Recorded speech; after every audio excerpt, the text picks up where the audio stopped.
SK news Mulbagal digital ಸುದ್ದಿವಾಹಿನಿಗೆ ಸ್ವಾಗತ.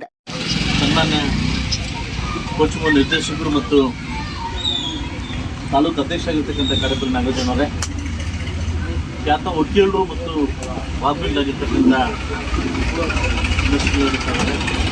ಹಾಗೂ ಗ್ರಾಮ ಪಂಚಾಯತಿ ಮಾಜಿ ಅಧ್ಯಕ್ಷರು ಮತ್ತು ಹಾಲಿ ಸದಸ್ಯರಾಗಿರ್ತಕ್ಕಂಥ ಯುವ ನಾಯಕರಾಗಿರ್ತಕ್ಕಂಥ ನಮ್ಮ ಹೆಚ್ಚು ಗೋಲಹಳ್ಳಿ ಜಗದೀಶ್ ಅವರೇ, ಕಾಂಟ್ರಾಕ್ಟ್ ಇರ್ತಕ್ಕಂಥ ಹೊರದಪ್ಪ ಅವರೇ, ಈ ಊರಿನ ಮುಖಸ್ಥರು ಹಾಗೂ ಮಂಡಿ ಮಾಲೀಕರು ಮತ್ತು ವ್ಯಾಪಾರಸ್ಥರು ಮತ್ತು ಮುಖಂಡರಾಗಿರ್ತಕ್ಕಂಥ ಏನಾರು ಸತ್ಯಣ್ಣವರೇ, ದೊಡ್ಡಪ್ಪನವರೇ ಹಾಗೂ ಟಿಪು ಕಾವಲ್ ಅವರೇ ಹಾಗೂ ಇನ್ನೇನು ಕೃಷ್ಣನವರೇ, ಇಲ್ಲಿ ಬಂದಿರ್ತಕ್ಕಂಥ ನಮ್ಮ ಅಧ್ಯಕ್ಷರಾಗಿದ್ದ ಭಾಸ್ಕರ್ ಅವರು ಮತ್ತು ಎಲ್ಲ ಸದಸ್ಯರು ಇವತ್ತಿನ ಕಾರ್ಯಕ್ರಮಕ್ಕೆ ವಿವಿಧ ಕಾಮಗಾರಿಗಳು ಬೆಳಗ್ಗೆಯಿಂದ ಕೂಡ ಇಲ್ಲಿ ತನಕ ನನ್ನ ಜೊತೆಲಿ ಇರ್ತಕ್ಕಂಥ ಎಲ್ಲ ಮಾಧ್ಯಮ ಮಿತ್ರರು ಹಾಗೂ ನಗವಾರ ಅಂದರೆ ಏನೋ ವಿಶೇಷ ನನಗೆ.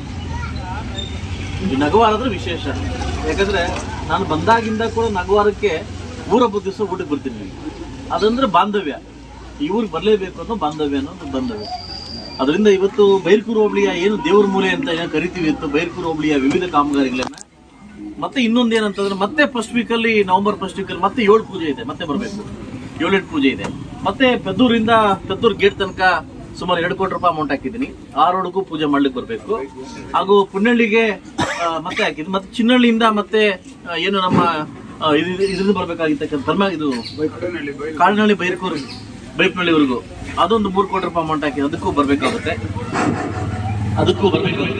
ಅದಕ್ಕೆ ಸಾಕಷ್ಟು ವಿಚಾರಗಳು ಬಂದಾಗ ನಿಮ್ಮ ಹತ್ರ ಮಾತಾಡ್ತಕ್ಕಂಥ ಸಮಯ ಬಂದಿದೆ, ಅದಕ್ಕೆ ಮಾತಾಡ್ತಾ ಇದ್ದೀನಿ. ಮೊನ್ನೆ ನಾನು ವಿದೇಶದಲ್ಲಿದ್ದಾಗ ನಮ್ಮ ಹೆಂಡತಿ ಫೋನ್ ಮಾಡೋದು ಮಾತಾಡೋದು, ಇವತ್ತು ಫಸ್ಟ್ ನ್ಯೂಸ್ ನೋಡ್ದ ಅಂತ. ಏನಂತಂದ್ರೆ ಸರ್ವೆ ಬಂದಿದೆ ನೋಡ್ದ ಅಂತ. ನಾನು ನೋಡೋಕೆ ಸ್ವಲ್ಪ ಟೆನ್ಷನ್ ಆಯ್ತು. ಯಾಕೆಂತಂದ್ರೆ ಆ ಕುರುಡುಮಲೆ ಗಣೇಶನ ಪೂಜೆ ಮಾಡ್ಕೊಂಡು ಆ ಟಿವಿಯವರು ಮುಳಬಾಗಿಲು ತಾಲೂಕು ಎಲ್ಲ ಕಡೆ ಹೋಗಿ ಕೇಳಿದ್ದಾರೆ. ಏನಂತ ಕೇಳಿದ್ದಾರೆ ಅಂತಂದ್ರೆ ಸಮೃದ್ಧಿ ಮಂಜು ಹೇಗೆ ಅಂತ ಕೇಳಿದ್ದಾರೆ.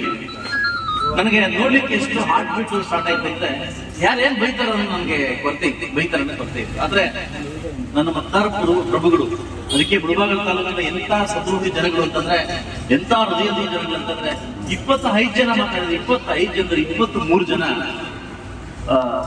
ತುಂಬಾ ಚೆನ್ನಾಗಿ ಕೆಲಸ ಮಾಡ್ತಾರೆ.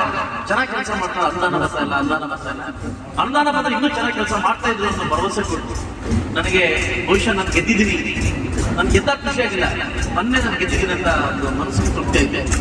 ನಾನು ಅಷ್ಟೇ ಕೇಳೋದು, ಇವತ್ತು ನಾನು ಬಂದ ತಕ್ಷಣ ಇವತ್ತು ಕೇಬೈಪಲ್ಲಿ ರೋಡ್ ಸುಮಾರು ಆಕ್ಸಿಡೆಂಟ್ಸ್ ಆಯ್ತು. ಡೈಲಿ ಕೇಬೈಪಲ್ಲಿ ರೋಡ್ ಇವತ್ತು 50 ತರ ಮಾಡಿ. ಅದಾದ್ಮೇಲೆ ಪುಂಗೂರು ಕಿಲ್ಮಡಿ ಮೇಲಿಂದ ನಮ್ಮ ಒಡ್ಡಳ್ಳಿಕೆರೆವರೆಗೂ 50 ತರ ಮಾಡಿ. ಇದಾದ್ಮೇಲೆ ತಾಯ್ಲೂರು ಇಲ್ಲಿಂದ ಸೋದರಪಾಳ್ಯ ತನಕ ಹೈವೇ ಮಾಡಿ. ಅದಾದ್ಮೇಲೆ ಕೆಜಪ್ ರೋಡ್ ನಮ್ಮ 0 ಇಂದ ಅಪ್ ಟು ಚಿಕ್ಕುಂಟಳ್ಳಿವರೆಗೂ ಹೈವೇ ಮಾಡಿದ್ವಿ. ಹಾಗೂ ಇನ್ನು ನಮ್ಮ ಭೂಕುಂಟೆ ನಮ್ಮ ಆಂಧ್ರ ಗಡಿಭಾಗ ಅದನ್ನು ಹೈವೇ ಮಾಡಿದ್ವಿ. ಇವತ್ತು ಸಂಪರ್ಕದಲ್ಲಿ ಇರ್ತಕ್ಕಂಥ ಏನು ಟೌನ್ ಬರ್ತಕ್ಕಂಥ ಏನು ಹೊಸ ರೋಡ್ ಎಲ್ಲಾ ರೋಡ್ಗೂ ಅಮೌಂಟ್ ತಂದು ದುಬಲಾರಿಂದಾಗ್ಲಿ ಎಲ್ಲ ಸ್ಕೀಮ್ಸ್ ಸಿರಾಜ್ದಾಗ್ಲಿ ಅಮೌಂಟ್ ತಂದು ಕೆಲಸ ಮಾಡಕ್ಕೆ ಚಾಲನೆ ಕೊಟ್ಟು ಕೆಲಸ ನಡೀತಾ ಇದೆ. ಅದಾದ್ಮೇಲೆ ನಾನು ಹಳ್ಳಿ ಕಡೆ ಸ್ಟಾರ್ಟ್ ಮಾಡಿದ್ದೀನಿ. ಹಳ್ಳಿ ಕಡೆ ಎಷ್ಟು ಆಗುತ್ತೋ ಅಷ್ಟು ಭಗವಂತ ನೀವು ಕೊಟ್ಟಿರ್ತಕ್ಕಂಥ ಒಂದು ನಾನು ಶಕ್ತಿ ಮೀರಿ ಕೆಲಸ ಮಾಡಿ ಕಿತ್ತಾಡಿ ನನ್ಗೆ ಬೇಕು ಅಂತ ಗಲಾಟೆ ಮಾಡಿ ತಗೊಂಡ್ಬರ್ತಾ ಇದ್ದೀನಿ. ಅದು ಸಾಕಾಗ್ತಾ ಇಲ್ಲ. ಭವಿಷ್ಯ ಭಗವಂತ ಏನಾದ್ರು ನಾನು ಓಡೋ ಪ್ರಾಸ್ಟಿಗೆ 1 ವರ್ಷ ಸರ್ಕಾರ ಸಿಕ್ಕಿದ್ರೆ ದಯವಿಟ್ಟು ಜೀವನ ಪರ್ಯಂತ ನೆನೆಸ್ಕೊಬೇಕು ಅಂತ ಕೆಲಸ ಮಾಡಕ್ ನಾನು ರೆಡಿ ಇದ್ದೀನಿ. ಆದ್ರೆ ದರಿದ್ರವಶ ಇಂಥ ಸರ್ಕಾರ ಸಿಕ್ಕಿರೋದು ದರಿದ್ರವಶ. 72 ಜನ ಹೊಸಬರು ಶಾಸಕರು ಏನ್ ಆಸೆ ಇಟ್ಕೊಂಡು ಬಂದಿದ್ವಿ, MLA ಅಟೆಂಡ್ ಅಂದ್ಬಿಟ್ಟು ಎಲ್ಲ ಆಸೆನೂ ಮಣ್ಣಾಗ್ಬಿಟ್ಟು. ಯಾಕೆ ನಾವ್ ಅನ್ಕೊಂಡಂಗೆ, ನಾವ್ ಗೆದ್ದಂಗೆ, ನಾವ್ ಆಸೆ ಪಟ್ಟಂಗೆ ಸರ್ಕಾರ ಇಲ್ಲ. ಏನ್ ಮಾತಾಡೋದು ಗ್ಯಾರಂಟಿ ಅಂತ ಹೇಳ್ತಾರೆ. 6 ತಿಂಗಳಾಗಿದೆ 2,000 ರೂಪಾಯಿ ಅಮೌಂಟ್ ಗ್ಯಾರಂಟಿ ಅಮೌಂಟ್ 6 ತಿಂಗಳಾಗಿದೆ.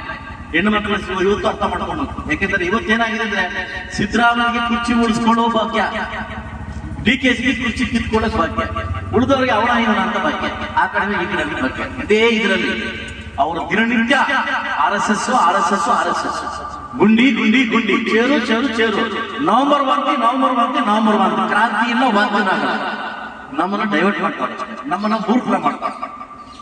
ಧೈರ್ಯವಾಗಿ ನವೆಂಬರ್ಗೆ ಸವಾಲ್ ಹಾಕಿ ಹೇಳ್ತಾ ಇದ್ದೀನಿ ನಿಮ್ಗೆ, ಇವತ್ತು ನಮ್ಮನ್ನ ಮೂರ್ಖರಾಗಿ ಮಾಡ್ತಾರೆ. ಯಾಕೆಂದ್ರೆ ಇದ್ರ ಬಗ್ಗೆ ಜನ ಮರಳಿದ್ರು ನಿಮ್ಮನ್ನ ಡೈವರ್ಟ್ ಮಾಡ್ತಾರೆ.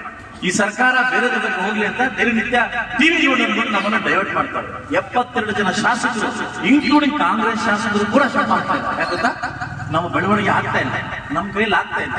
ಆದ್ರೂ ಈ ತರ ಕಿತ್ಕೊಂಡ್ಬಂದು ಎಲ್ಲೋ ಒಂದ್ ಕಡೆ ಬಂದು ಈ ಗುಂಡಿ ಮುಚ್ಚೋದು, ಈ ರೋಡ್ ಹಾಕೋ ಕೆಲಸ ಮಾಡ್ತಾ ಇದ್ವಿ. ದಯವಿಟ್ಟು ಏನು ನಿಮಗೆ ಕೊಟ್ಟು ಓಟ್ ಹಾಕಿ ನಾನು ರೀಚ್ ಮಾಡಕ್ ಆಗ್ತಾ ಇಲ್ಲ. ನನ್ನ ಕನಸು ಜಾಸ್ತಿ ಇತ್ತು, ಆಗ್ತಾ ಇಲ್ಲ. ಇವತ್ತು ಹೈಟೆಕ್ ಕ್ರೀಡಾಂಗಣ ಬೇಕಾಗಿತ್ತು, ಕೊಡ್ತಾ ಇಲ್ಲ. ಬಟ್ ಆದ್ರೂ ಬೇರೆ ಒಂದು ಸ್ಕೀಮಿಂದ ಕಿತ್ಕೊಂಡ್ಬಂದು ಕ್ರೀಡಾಂಗಣ ಮಾಡ್ತಾ ಇದ್ದೀನಿ, ಲೈಟಿಂಗ್ ವ್ಯವಸ್ಥೆ ಮಾಡ್ತಾ ಇದ್ದೀನಿ. 60 ಕೋಟಿಯಲ್ಲಿ ಇವತ್ತು 60 ಒಳ್ಳೆ ಒಂದು ಕೆಲಸ ಮಾಡಲಿಕ್ಕೆ ಪ್ರಯತ್ನ ಮಾಡ್ತಾ ಇದ್ದೀನಿ. ನಾನು ಹೇಳೋದಿಷ್ಟೇ, ತಾಳ್ಮೆ ಬಹಳ ಮುಖ್ಯ. ಯಾವ ಕೆಲಸದವರು ಕೂಡ ತಾಳ್ಮೆ ಆಯ್ತಲ್ವಾ, ತಾಳ್ಮೆಯಿಂದ ಖಂಡಿತವಾಗ್ಲೂ ನಮ್ಗೆ ಒಳ್ಳೆ ದಿವಸ ಬಂದೇ ಬರುತ್ತೆ ಅಂತ ಹೇಳ್ತಾ, ಇವತ್ತು ಚಿಕ್ಕುವ ನಮ್ಮ ಕಡಗಡ್ಲಿ ಕ್ರಾಸಿಂದ ಅಪ್ಪು ಚಿಕ್ಕನವರೆಗೂ ಎಲ್ಲೋ ಒಂದ್ ಕಡೆ 1 ಕೋಟಿ ಅಮೌಂಟ್ ಹೋಗಿತ್ತು. ನಿನ್ನೆ ನಾನು ಶ್ರೀನಿವಾಸ್ ಸರ್ಗೆ 1 ಕೋಟಿ ಕಂಟಿನ್ಯೂ ಮಾಡ್ಬಿಡಿ ಊರಿಗೆ ಹೋಗ್ತಾ ಇದೀವಿ. ಅಪ್ಪು ಚಿಕ್ಕನಗೌಡರು ಹಾಕೊಂಡು ರೋಡ್ ಅಂತ. ಯಾಕಂದ್ರೆ ನಾಳೆಯಿಂದಾನೆ ಈ ವೀಕಲ್ಲೇ ವರ್ಕ್ ಸ್ಟಾರ್ಟ್ ಆಗುತ್ತೆ. ದಯವಿಟ್ಟು ನಾವು ತಾಳ್ಮೆಯಿಂದಿರೋಣ, ಒಳ್ಳೆ ಕಾಲ ಬರ್ತದೆ. ಇದೇ ತಿಂಗಳು ನವೆಂಬರ್ 30ನೇ ತಾರೀಕು ಕುಮಾರಣ್ಣ ಊರಿಗೆ ಬರ್ತಾವ್ರೆ. ನಾವೆಲ್ಲ ಕೇಳೋಣ, ನಾವು ಬದುಕಲಿಕ್ಕೆ ಏನೊಂದು ಫ್ಯಾಕ್ಟ್ರಿ ಕೊಡು ಅಂತ. ಬದುಕಲಿಕ್ಕೆ ಒಂದು ಫ್ಯಾಕ್ಟ್ರಿ ಕೊಡು, ನಮ್ಮ ಮಕ್ಕಳು ಬದುಕಲಿಕ್ಕೆ ಏನೊಂದು ಫ್ಯಾಕ್ಟ್ರಿ ಕೊಡು ಅಂತ ಕೇಳೋಣ. 4,000 ಜನ ಕೆಲಸಕ್ಕೆ ನಮ್ಮ ಮಕ್ಕಳು ಹೋಗ್ಬಿಟ್ರೆ ಬಹುಶಃ ಅದಕ್ಕಿಂತೂ ನಮ್ಗೆ ಶ್ರೇಯಸ್ಸು ನಿಮ್ಗೆ ಇನ್ನೊಂದು ಬೇಕಾಗಿಲ್ಲ. ಬಹುಶಃ 30ನೇ ತಾರೀಕು ನಮ್ಮ ನೋಟಿಗೆ ಬರ್ತಾ ಇದ್ದಾರೆ. ಇಡೀ ಮುಳಬಾಗಿಲು ತಾಲೂಕಿನ ಎಲ್ಲಾ ಊರುಗಳಿಂದ ನಾನು ಕರಿತಿದ್ದೀನಿ. ನಿಮ್ ಜೊತೆ ಊಟ ಮಾಡ್ಬೇಕು, ಅವ್ರನ್ನ ಮೀಟ್ ಮಾಡ್ಬೇಕು. ಮತ್ತೊಮ್ಮೆ ಕುಮಾರ ನಮ್ಮ ಕೈ ಸಿಕ್ಕಿದ್ದಾರೆ, ಅವ್ರನ್ನ ಉಳಿಸ್ಕೊಬೇಕು ಅಂತ ಹೇಳ್ತಾ ಈ ಒಂದು ಅವಕಾಶ ಕೊಟ್ಟಿದ್ದಕ್ಕೆ ಇವತ್ತು ಊರಿನ ಎಲ್ಲಾ ಪ್ರಮುಖ ಮುಖ್ಯಸ್ಥರು, ವಿಶೇಷವಾಗಿ ನನ್ನ ಸತ್ಯವರೆಗೂ ಅವ್ರ ಕುಟುಂಬದವರೆಗೂ ಎಲ್ಲ ನನ್ನ ಕುಟುಂಬದವರು ಎಲ್ಲ ನಗವಾರ ಕುಟುಂಬದವರು ಕೂಡ ನಮಸ್ಕರಿಸುತ್ತಾ, ನನ್ನ 4 ಪೂಜೆ ಇದೆ, ಮಳೆ ಲೇಟ್ ಆಗುತ್ತೆ ಅಂತ ಹೇಳ್ತದೆ, ಕತ್ಲಾಗ್ತದೆ, ಇಲ್ಲಿಂದ ಹೋಗ್ಬೇಕು ಅಂತ ಹೇಳ್ತಾ ಇಲ್ಲಿವರೆಗೂ ಸಪೋರ್ಟ್ ಮಾಡ್ತಕ್ಕಂಥ ಎಲ್ಲ ನಾಯಕರಿಗೆ ವಂದಿಸ್ತಾ ನಾನು ಒಂದು ಮಾತನ್ನ ಹೇಳಕ್ಕೆ ಇಷ್ಟಪಡ್ತೀನಿ. ಒಗ್ಗಟ್ಟು ನಮ್ಮಲ್ಲಿ ಇದ್ರೆ ಇದೆ, ಇಲ್ಲ ಅಂತ ಹೇಳ್ತಾ ಇಲ್ಲ. ಯಾರು ಏನ್ ಬೇಕು ಮಾಡಕ್ಕಾಗಲ್ಲ, ಯಾರೇನು ಮಾಡಕ್ಕೆ ಆಗಲ್ಲ. ಮೀ ಪಂಚಲೇಖ ಮೀನ್ ಬಿಟ್ಟು ತಿಂದ ಮನೆ ಕೊತ್ತ నాకు ఉన్ని లేక పని నేను మీ బిడ్డ నాకు అందాలు వస్తుందో లేదో నాకు తెలియదు, అర్థమవుతుందా? నేను ఇంట్లో వరకు సొత్తు వేసిపోతాను, ఆ యొక్క నాకు ఉంది. అయినా కూడా నేను తరలా పట్టేది, అట్రాసిటీ కేసులు పిలిచేది, తరలా పట్టేది, వాళ్ళకి ఎత్తుకట్టేది, ఆప్షన్లు ఎత్తుకట్టేది తప్ప నేను చేసేది. ఇప్పుడు నడుస్తా ఉండే కార్యక్రమం ఇది చూసేస్తే సమృద్ధి ఎవరు చేస్తాడు అధికారులు వాళ్ళకి అడిగే పని. ಒಂದು ನಾಯಕರು ಅದೇ ಪನಿ నేను ఏడాది లెటర్ ఇస్తాను, నేను లెటర్ ఇచ్చాల ಪಡ್ರಿ, లెటర్ ఇచ్చాలి. ಇಲ್ಲಿ ಎಲ್ಲಿರೋ ಬಿಲ ತಗೊಳ್ಳೇಬೇಕು, ಇಲ್ಲಿ ಎಲ್ಲಿ ಒಂದು ಬಿಲ ತಗೊಂಡು ಯಾವ ಆಪ್ಷನ್ ಬಂದು ನನ್ನ ಕೆಳಗೆ ಕೆಲಸ ಮಾಡ್ಲೇಬೇಕು. ಯಾಕೆ ತಾಲೂಕು ಪ್ರಜೆ ನಾನು, ಈ ತಾಲೂಕು ಸುತ್ತು ನಾನು, ಯಾವ ಡಿಪಾರ್ಟ್ಮೆಂಟ್ ಯಾವ ಅಧಿಕಾರ ಬಂದ್ರು ಕೂಡ ನನ್ನ ಕೆಳಗೆ ಕೆಲಸ ಮಾಡಬೇಕು. ಅದಕ್ಕೆ ನಾನು ಯಾರಿಗೂ ಲೆಟರ್ ಕೊಡೋದು, ನೀವು ಅಡ್ಡ ಹಾಕೋದು. ಒಂದಲ್ಲ ಒಂದ್ ದಿವಸ ನನಗೂ ಕಾಲ ಬರ್ತದೆ, ನಾನು ಅಡ್ಡಾಕಾಲಿಕ್ಕೆ ಹಿಂಗಿರುತ್ತೆ ಅಂದ್ರೆ ನೀವು ಕೆಳಗಡೆ ಮುಟ್ಟು ನೋಡ್ಕೊಂಡು ಗಂಟಾಗ್ತೀನಿ. ನನಗೆ ಇವತ್ತು ನನಗೆ ಏನ್ ಅಡ್ಡಾಗ್ತಾ ಇದ್ರಿ, ಅಧಿಕಾರಿ ಅಡ್ಡಾಗ್ತಾ ಇದ್ರಿ, ಅಧಿಕಾರಿ ಸಪೋರ್ಟ್ ಮಾಡಿ, ಭ್ರಷ್ಟ ಅಧಿಕಾರಿ ಏನ್ ಸಪೋರ್ಟ್ ಮಾಡ್ತಾ ಇದ್ರಿ. ನನಗೂ ಒಂದು ಕಾಲ ಬರ್ತಾ ಇದೆ, ಅದು ಹತ್ತಿರದಲ್ಲೇ ಬರ್ತದೆ. ಹತ್ತಿರದಲ್ಲಿ ಬಂದಾಗ ಕೆಳಗಡೆ ಮುಟ್ಟು ನೋಡ್ಕೋಬೇಕು ಅಂತ ಕಾಟ ಕೊಡ್ತೀನಿ ನಾನು. ಇವತ್ತು ನಾನು ಸಿಕ್ಕಿರ್ತಕ್ಕಂಥ ಅವಕಾಶದಲ್ಲಿ ಯಾರ್ಯಾರು ತರಲೆ ಕೆಲಸ ಮಾಡ್ತಾ ಇದ್ರಿ, ಯಾರ್ಯಾರು ಕಾಲೇ ನಿಂತ ಇದ್ರಿ, ಎಲ್ಲೆಲ್ಲಿ ಹೋಗಿ ಯಾರ್ಯಾರು ರೆಕಮೆಂಡ್ ಮಾಡ್ತಾರೆ, ಎಲ್ಲ ಸಂಸ್ಕೃತಿ ಮಂದಿ ಗೊತ್ತಿದೆ. ಆದ್ರೆ ನಾನು ಮೂಕನಾಗಿದ್ದೀನಿ, ಮೂಕಪೇಕ್ಷನಾಗಿರ್ತೀನಿ.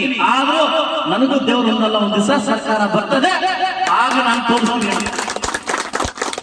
ಅప్పుడు ಸುಳ್ಳ ಇವತ್ತು ಯಾರ್ಯಾರು ಎಲ್ಲೆಲ್ಲಿ ನನ್ನ ಅನುದಾನ ಗಡ್ಡ ಹಾಕಿದಿರಿ, ಯಾವ ಲೆಟರ್ ಹೋಗಿದೆ, ಯಾವ ತಾಲೂಕು ಶಾಸಕರು ಮುಳಬಾಗಿಲು ತಾಲೂಕು ಇದಕ್ಕೆ ಲೆಟರ್ ಕೊಟ್ಟಿದ್ರಿ.